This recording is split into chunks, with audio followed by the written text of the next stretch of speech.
Howdy. Afternoon, everybody.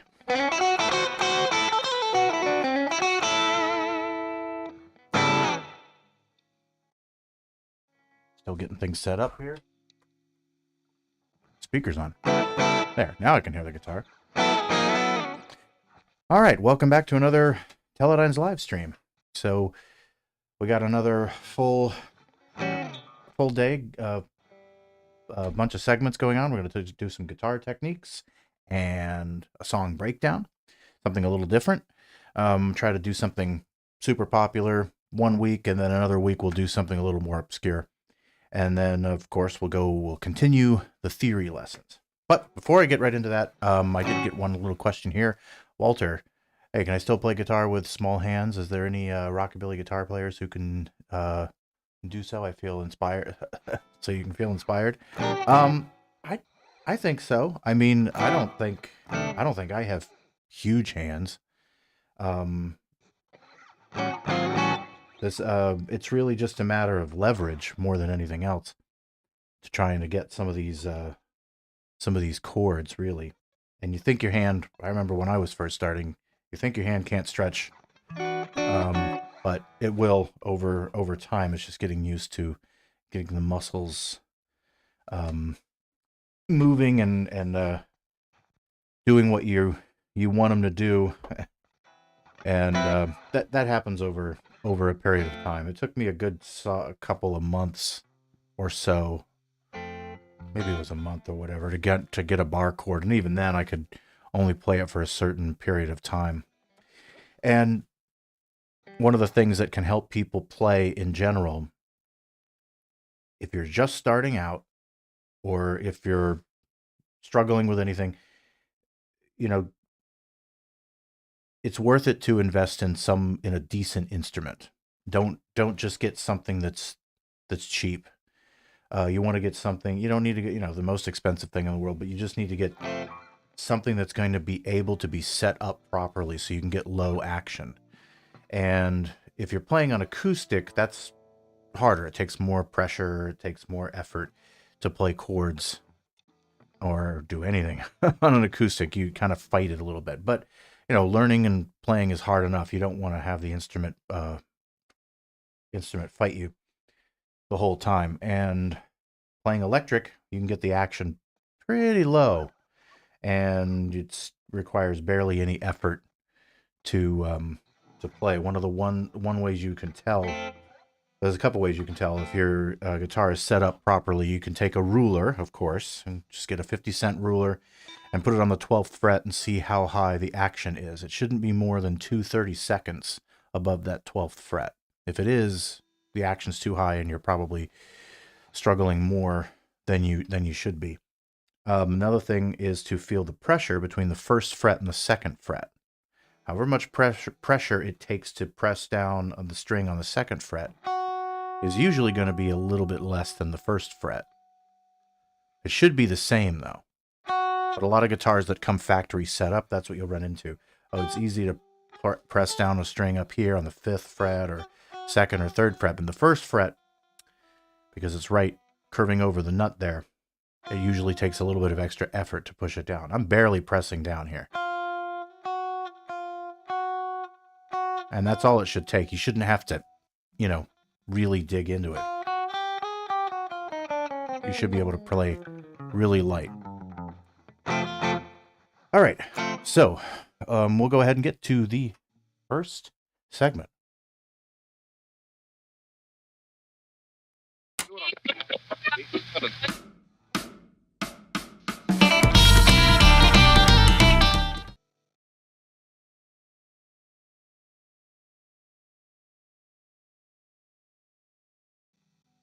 All right. I do that for editing later.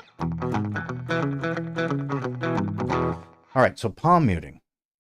Palm muting is a great tool to have and get used to doing, especially if you're backing up a vocalist or you're the vocalist, because you don't want the guitar to just be super loud and carrying over everything and drowning out what else is going on. Um, the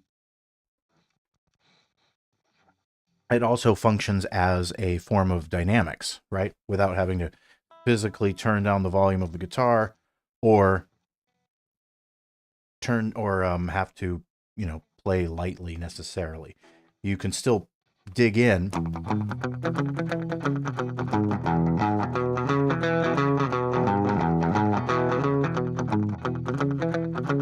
but you don't have to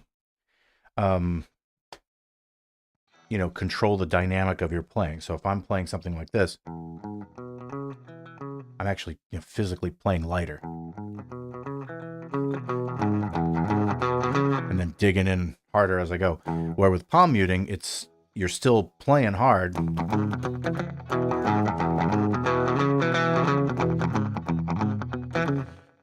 but you're putting your wrist right above. Now it's really, they say palm muting, it's really kind of right here, somewhere, anywhere along here, kind of the ridge, the edge of your hand there, and it's right. You want to put your hand right on the bridge to start. And that's basically where it is. And the more you move it up, the more palm mute you get. But once you see the pitch starting to go up, hear that? Then you're too far. So it's usually just right on the saddle, right on the bridge. And you can, all 6 strings. And you don't have to just use it for individual notes, too. You can use it for full chords, right?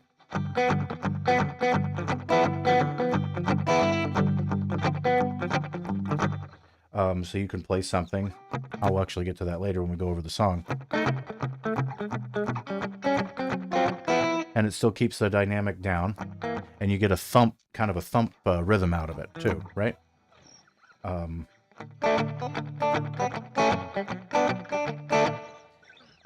Whatever chord progression you're playing, right? Or you're doing the rock and roll thing. Or straight, whatever. Versus no palm muting.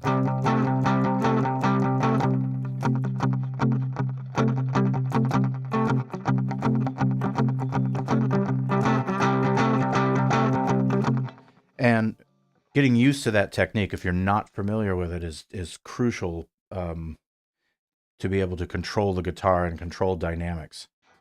And that's great for the bass lines, the different rhythms, and then full chords as well. And then I also said comping. So comping is basically playing in between rhythms and playing sparsely. So you are playing almost like a piano instead of just playing 1, 2, 3, 4, or 1, 2, and 3 and 4 and, or something 1, 2, 3 and 4 and 1, 2, 3 and 4. You can play something like 1.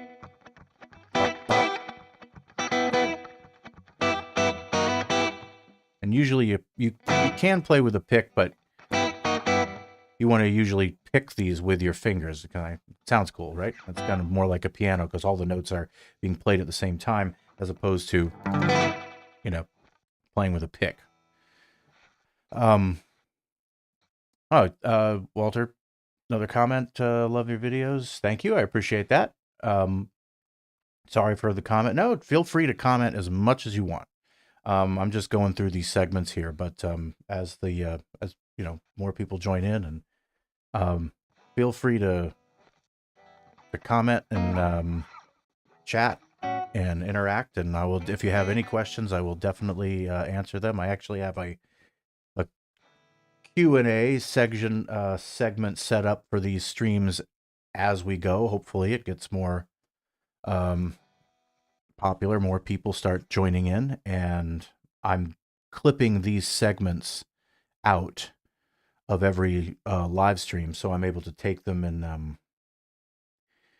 and release them as individual videos. So you'll be able to go back instead of having to scroll through an hour or more of to the live tab, you can just go right to the video, and I'll trim out all the fat, and you can get right to the meat of what we're talking about. If you want to, if I happen to say something that you, oh, what was that again, and you don't have to, sift through everything.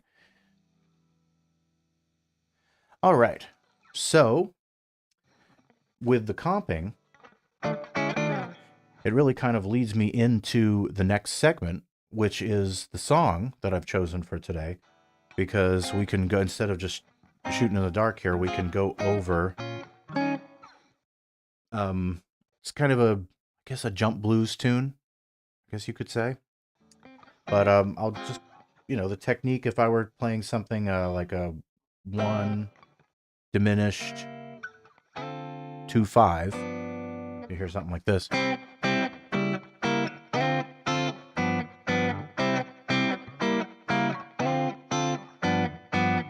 Pretty standard kind of vamp. Instead of strumming it all the time, or the palm muting,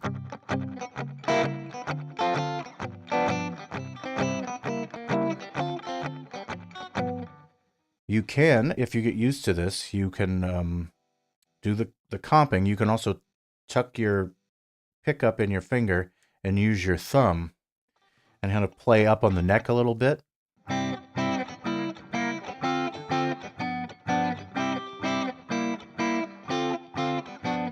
Gives a kind of dull, more mellow tone. If they especially if you're, electric guitar playing through an amp and everything. So you got your first gig this week at 15. Wow, that's fantastic.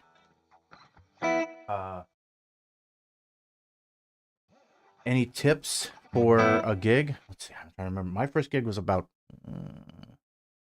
17, I think. I was a little bit older. Basically the same thing. Just take your, try not to be too nervous, and just focus on the music. Focus on your playing. I don't know if you're singing too or anything, but practice. That would be the best thing. So you're really comfortable with your songs, and you know the songs really well. So if something happens and you have to flip an order of a set list, or a song goes awry and somebody, I don't know if you're doing a solo thing or if you're playing with a band, if somebody else makes a mistake or you happen to make a mistake, you can correct it and get right back on track with what you're doing.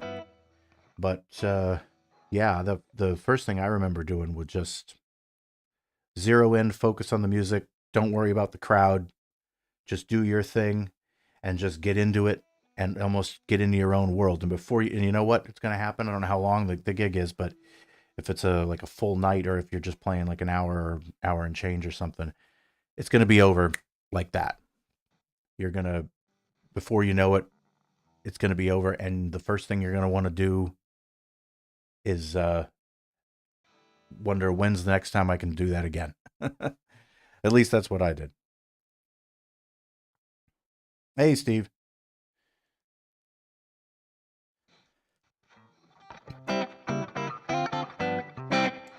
All right.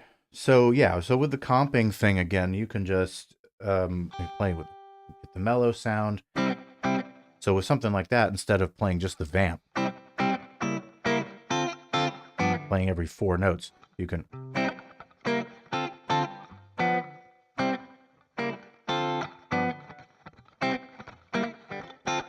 almost playing once every beat, but you're playing syncopations, offbeat syncopations, all these sorts of things.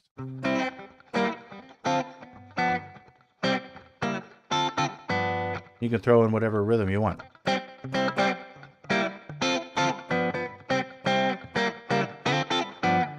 And you can bounce back and forth between the bass notes and your the treble notes, right?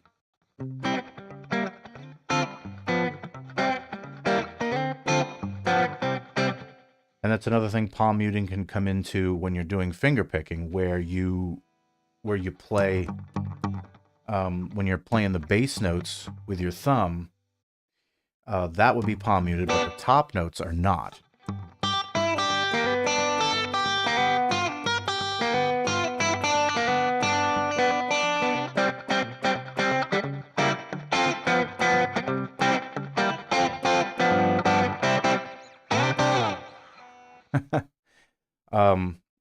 All right, so that covers that technique. So let's move on to the song breakdown for the week.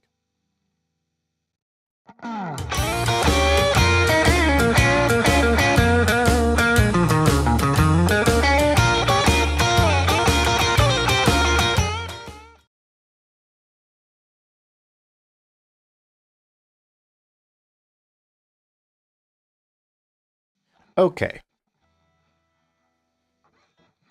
So, this is an old tune from, I forget, I don't know exactly when it was, 40s, I think. West Coast, Calvin Bowes wrote the tune, and I've heard it in the 90s, I think, probably during the swing revival on some compilation disc. And I always liked it. It was always cool. It had some cool changes to it. So you've got, the first thing is an intro, and it's just A flat. It's an A flat, so it's a little bit weird, but it's not that, for a guitar player, it's not going to matter that much. A flat, F minor 7, B flat minor 7, E7. Now, so when you think about these things, that sounds familiar, right? It should, because I was just playing it basically here. It's the same type of progression. So it's a 1, 6, 2, 5. So as we were talking about last week about different scale degrees, you have your A flat, that's your 1. Your F minor 7 is your 6, because it's the 6th note in the major scale. B flat minor 7 is going to be your 2, because it's the 2nd note in the A flat major scale. And E flat is the 5th. So 2, 6, 5, 1. Round and round and round. Or, well, twice anyway. And it's got this little riff here.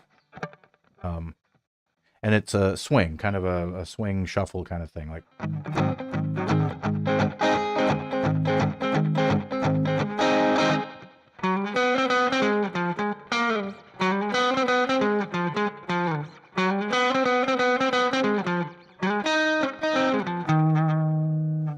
And that's the, kind of hid that little tablature under there.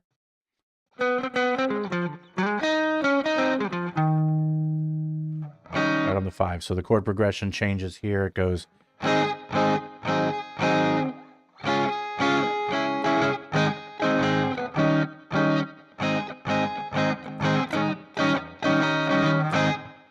That was pretty typical back then too. When you do a turnaround, you'd go 1, 7, 4, minor 4, back to the 1 again, and a 5, and then we're ready to go into the verse. So that's the intro structure. For the verse structure is, as you can see, 1, 1, 1, 1. This is a passing chord here, this A diminished 7th, so you're leading into the 2.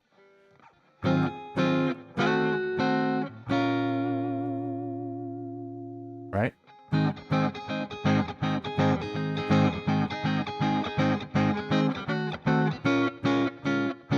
Two, minor 2, 5, E7, and then back to this. And that's your turnaround. 1, diminished, 2, 5. Or you could do 1, 6, 2, 5. So the 6 usually can be, It can be substituted for the 3, for the diminished, for a tritone substitution, whatever. We'll get into all that stuff later on down the road with theory. But generally speaking, either one will work because it's essentially the same. A lot of the notes are shared between these chords. So it's really just about voice leading into the next chord. This song uses both. It uses the diminished substitution, and then it will also use the 6th, the minor 6th substitution. So, and I like that, you know, it changes things up a little bit. So you're not doing the exact same thing all the time. So then it runs back around, does the same verse again. And I use palm muting here when I'm playing, and we do this song in the band actually. But instead of, I put an A flat there because that's the way it's originally written. With these chords, you can substitute different versions of these chords. You don't necessarily have to just play an A flat triad or play a minor 7. You could play a B flat minor 7, have a 13 in there. You could play a B minor 9, something like that, if you wanted to. What I like to do on a lot of these tunes is play a 6 for the 1. And part of that comes from playing a lot of the blues stuff where you'd hear these types of rhythms, right?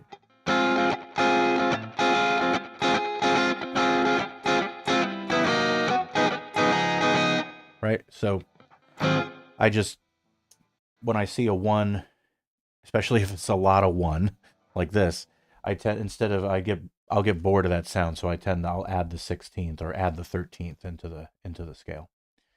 So next we got same thing again. It goes around 1 minor 2, and then we get to the bridge. So the repeat sign goes around.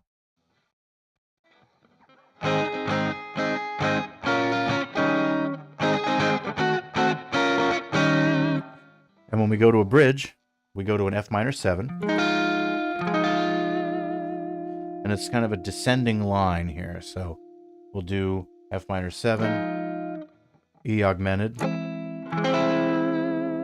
the 1, D diminished, F minor 7 again. And now we're getting back into a turnaround. And we go to a 2, but we go to a dominant 2, or a big 2, as they would say in Nashville. And then to the E flat, the 5.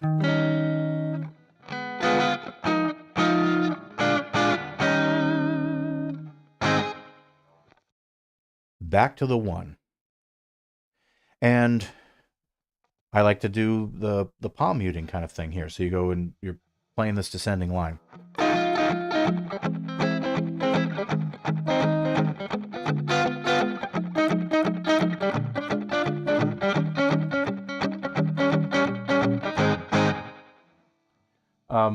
That's another thing you can do. Let me go back to full screen here real quick.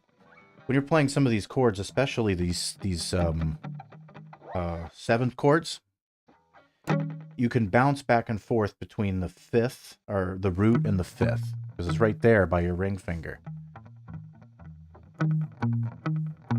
So as you're playing the chord, you can hear it, so it's like a bass, it's playing with the bass. And if you're playing with your fingers, you can make it even more pronounced. Palm muting.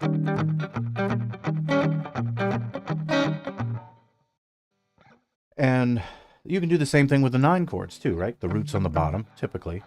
If your root is on your 5th string, the 5th of that note, the 5th of that chord is going to be right below on the E string, if you're in standard tuning, right?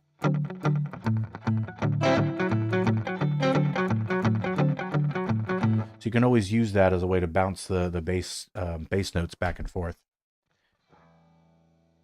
All right, so then we get to the end of this song, and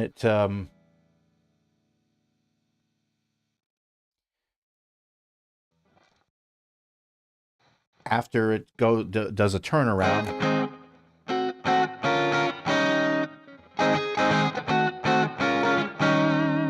it goes to an F minor, back to the 6, E augmented, just like the bridge. This is the end of the very end of the song. And you can look this up on Spotify too, so you can actually hear the song. Unfortunately, I can't really play the original tune. Some people do, but they get copyright strikes like crazy. So I don't even want to have to venture down that road. So then we get back to the final turnaround.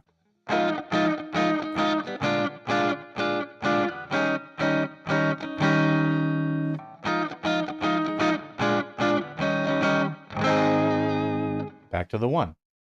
And then it just has this little...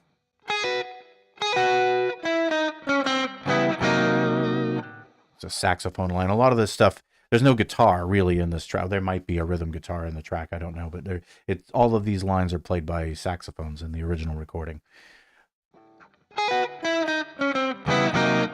But it's good to, if you play swing, rockabilly type stuff, it's good to listen to some of this stuff, especially the swing and the saxophones for the soloing.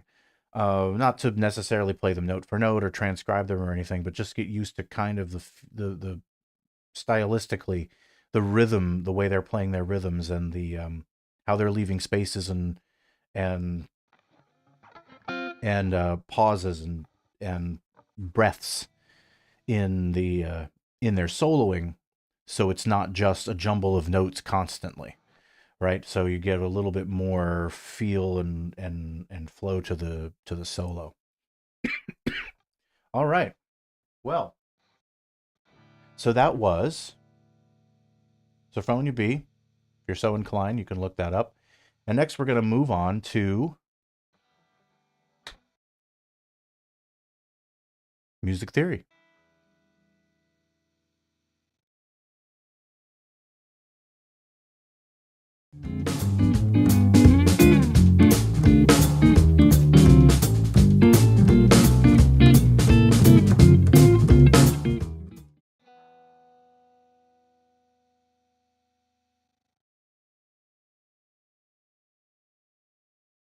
Okay.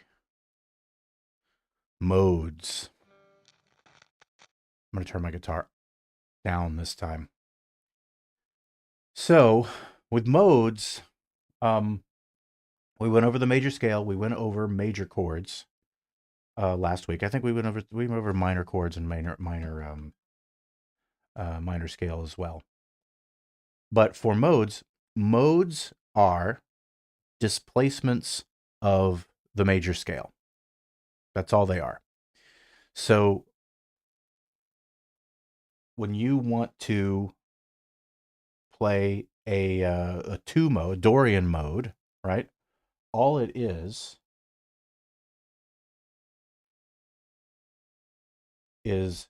this. Here's your C major scale. With the Dorian mode, you just start on a D.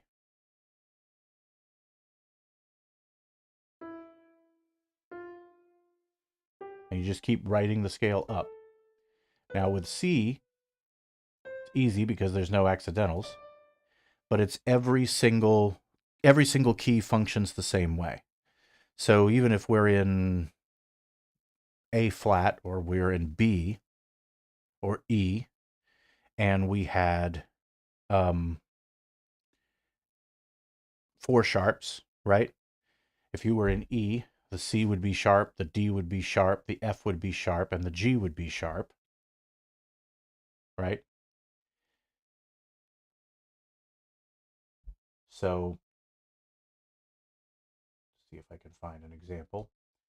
Or we'll use, here we go. There's an E scale. But what you would do is, instead of, if this would be Ionian mode, this would be the 1 and this would be 2 down here. It would still be F sharp. You would still follow the same, use the same notes. So use the major scale for reference. So F would be sharp, G would be sharp.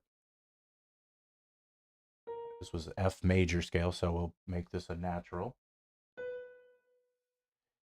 C would be sharp, and D would be sharp. And then F sharp again. So that would be Dorian, but in the key of E. Because all it is a displacement. All you've done is just basically move, start here. Here's your major scale. All you've done is just start here and ended with one more note up here as an F sharp. So you've just moved it, and you just keep doing that. The next, Phrygian, start on the 3. E, F, G, so on and so forth. Whoops. Right?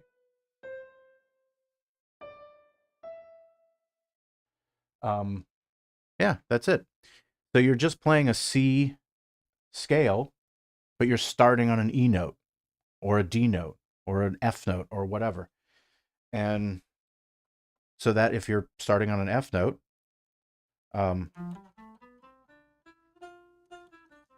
whoops, car wasn't on.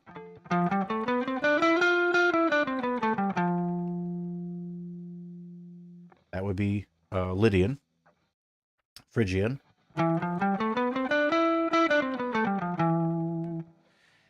And it's just a C major scale. So if you already know the pattern, I'll go back to the webcam here for a sec. If you already know the pattern,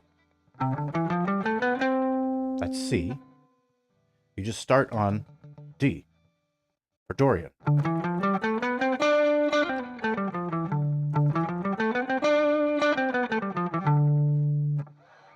And you just think of it as the same, just cut out the C notes. Well, you're not cutting them out, but you're playing past them. And you're not starting on that note, right? And you can play off of that. So if a D minor chord comes up, right, you can just play.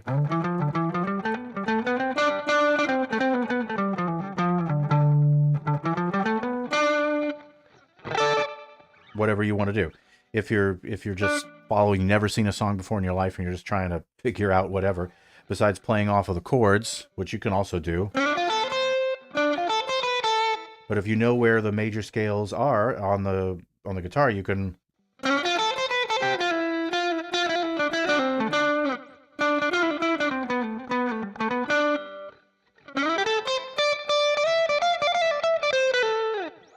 and just play off of that when a different chord comes along. Same with E minor. You get an E minor chord, same thing. Start with the Phrygian mode. You're just starting on that. And you can practice that when you practice your different scales. So that's just one pattern. Play, C, that's like this too. Keep it going. Let's start on the D. Right?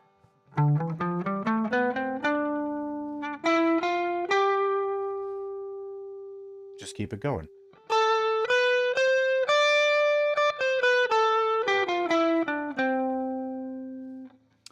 And start back on the 1 there. And you can bounce around and skip notes and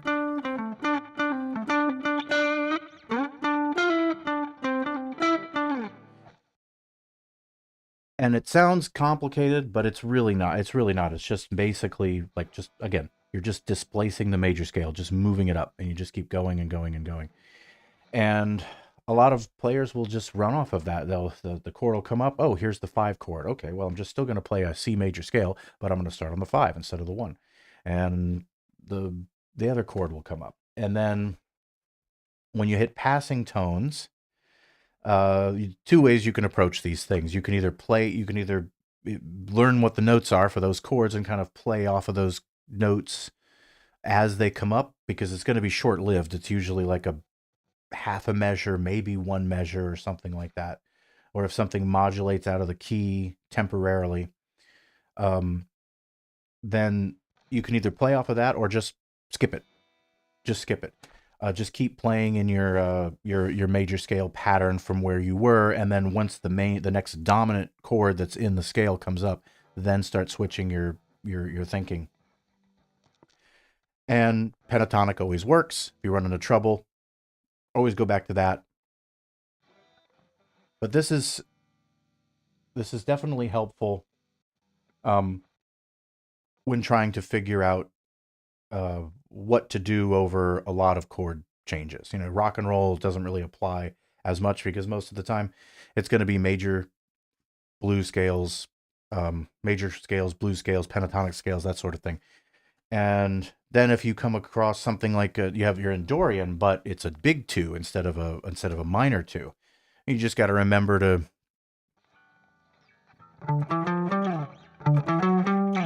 raise the third,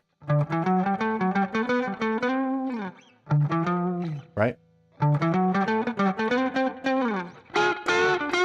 But not necessarily, because when you're playing blues and rock and roll, you're usually playing that minor third over the top of a major chord. I mean, that's what the whole half the sound is, right? Even if you're playing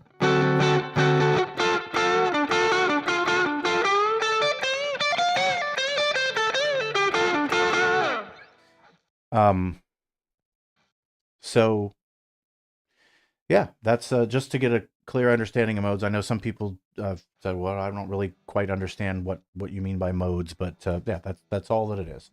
Lydian, you just take it the next step, you go to the F, and so on and so forth, go up the scale, and you're just following the same, you're not following the same pattern. So you're not following the same half steps between 3 and 4 and 7 and 8. Don't worry about that, because it's easier to just think of it as a major scale where it's a C scale, the accidentals are in the same spot as whatever key you're playing in, and I'm just starting on that same note. So if you get confused, one thing you can do is it's hard to do on a computer, but if you have a piece of paper, this written out, just make a little bracket line here and keep going with this and add another D note up here. So you're here. I don't think I can do it here, but I can do this. So we had here and a D, right? You could just there. We'll get these out of the way. That's your Dorian right there within the C major scale, right? This Phrygian, Lydian, Mixolydian, Aeolian, Locrian, so on and so forth. So that's modes, displacements of major scales. All right. So that's pretty much it for the music theory and the lessons for today. Let's see, we got through these pretty quick, actually. Oh,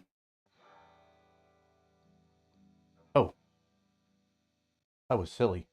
I didn't have the right camera on, or did I have the right camera on? I don't remember. But if I didn't, because I can't really see the OBS setup. This is if I didn't have it on, this is the major scale right here. So this is C to C, C to C, major scale. Dorian mode is D to D. Phrygian, E to E. It just keeps going. A displacement of a major scale. All right. Just in case I didn't get it, because I am going to cut this into its own segment later. All right. So next week we're going to be going over intervals. which is super important. So these are all the fundamentals of music theory that we're starting with. And then we're going to go over later on, like how to harmonize a melody, four-way close, which is what the basic forms of harmony are, where you take a note and you voice it down or up, but usually it's down. And you have your whatever your melody note is, and then you have whatever your chord is, and that's what you know what notes are going to be underneath.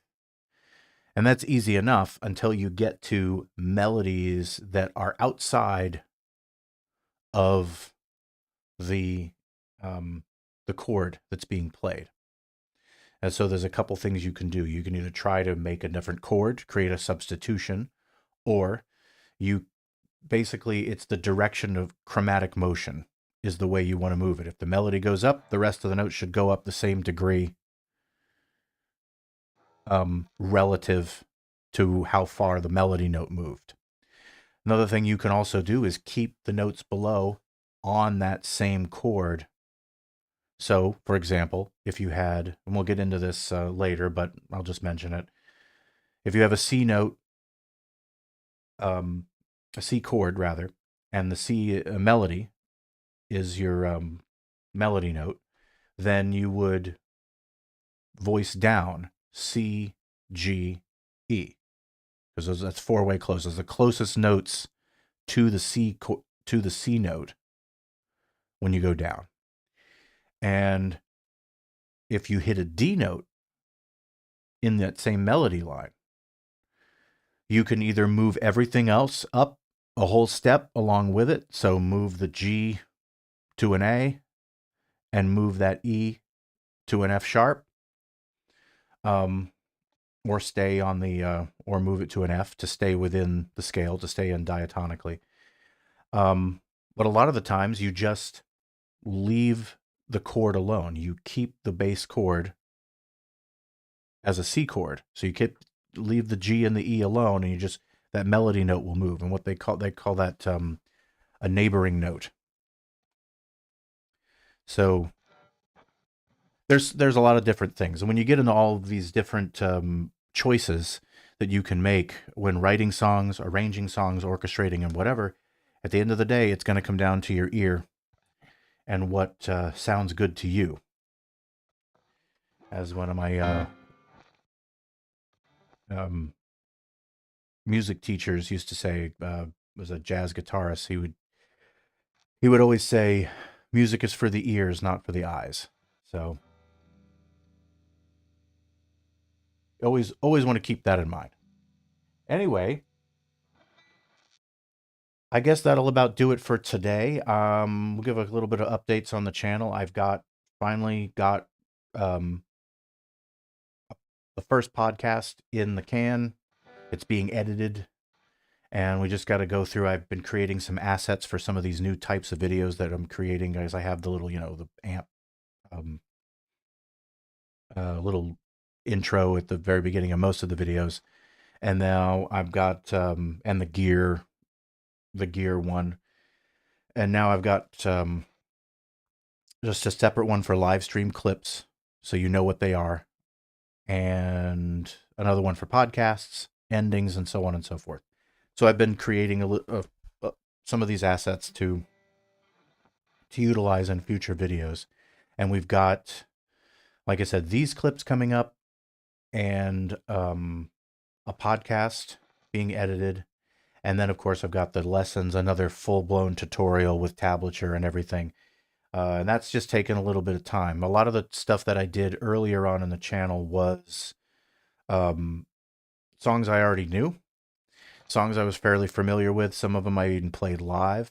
A few I had to learn, but typically I would stick with stuff I was fairly familiar with. And a lot of people have requested Double Talkin' Baby, so I don't want to put that one off too much longer. So that I'm still going through it, and I got to learn the solo, and that's it's taken a little bit of time just to commit it to memory. That's one of the hardest things about learning these solos is memorizing them. Even though I just have to play it for a video, I still have to play it all the way through, at least just the solo part. I don't want to get into, jump cutting it and cheating or any of that stuff. So I at least want to play the 2 solos from beginning to end. And I believe it goes around twice, maybe 3 times. I don't know. I think it's just twice each time. It does 2 solo sections. 1-4-5, one time, another verse, chorus. Then it does another solo section again for another 2 times around. I think it's twice. And it's not anything crazy difficult. I don't remember seeing it as a couple of little typical tricks like, or maybe it's stuff like that, and that trick. I think it does this. It might do that stuff. I can't remember exactly. I know it has a lot of just bends and holds and things like that, and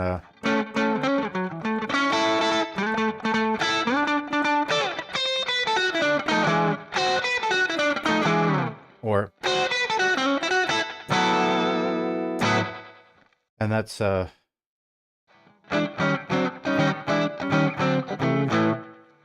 I'm just trying to get it. I'll get it as close as I possibly can, but I found some of the version. I'm just listening to the Stray Cats version because that's the one that's been requested, so that's what I'm going to stick with.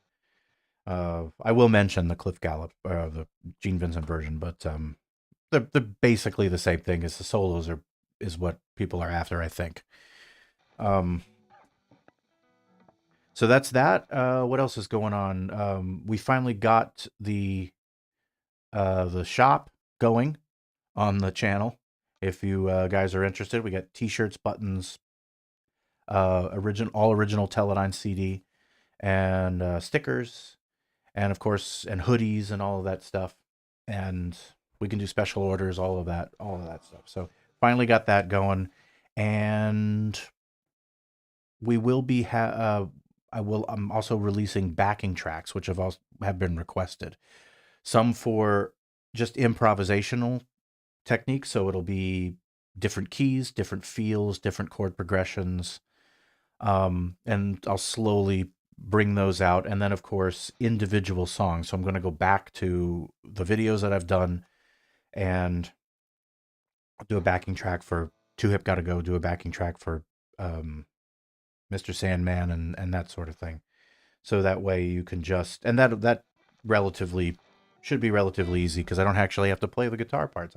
It's just the bass and the drums. So, and then you can listen to that at your leisure and play along to that as opposed to just playing to either the video or the original recording or whatever. Which you can also do, of course. All right.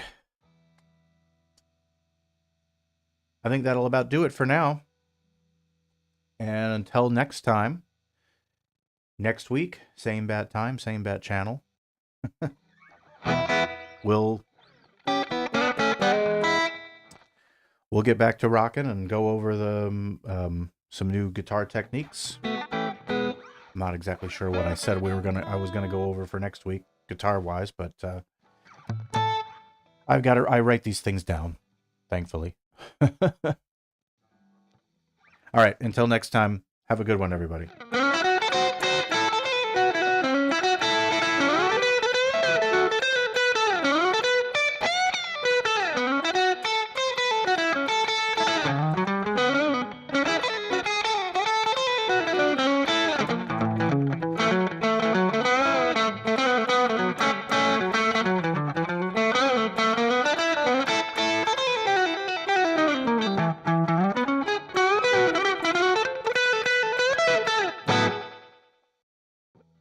Later.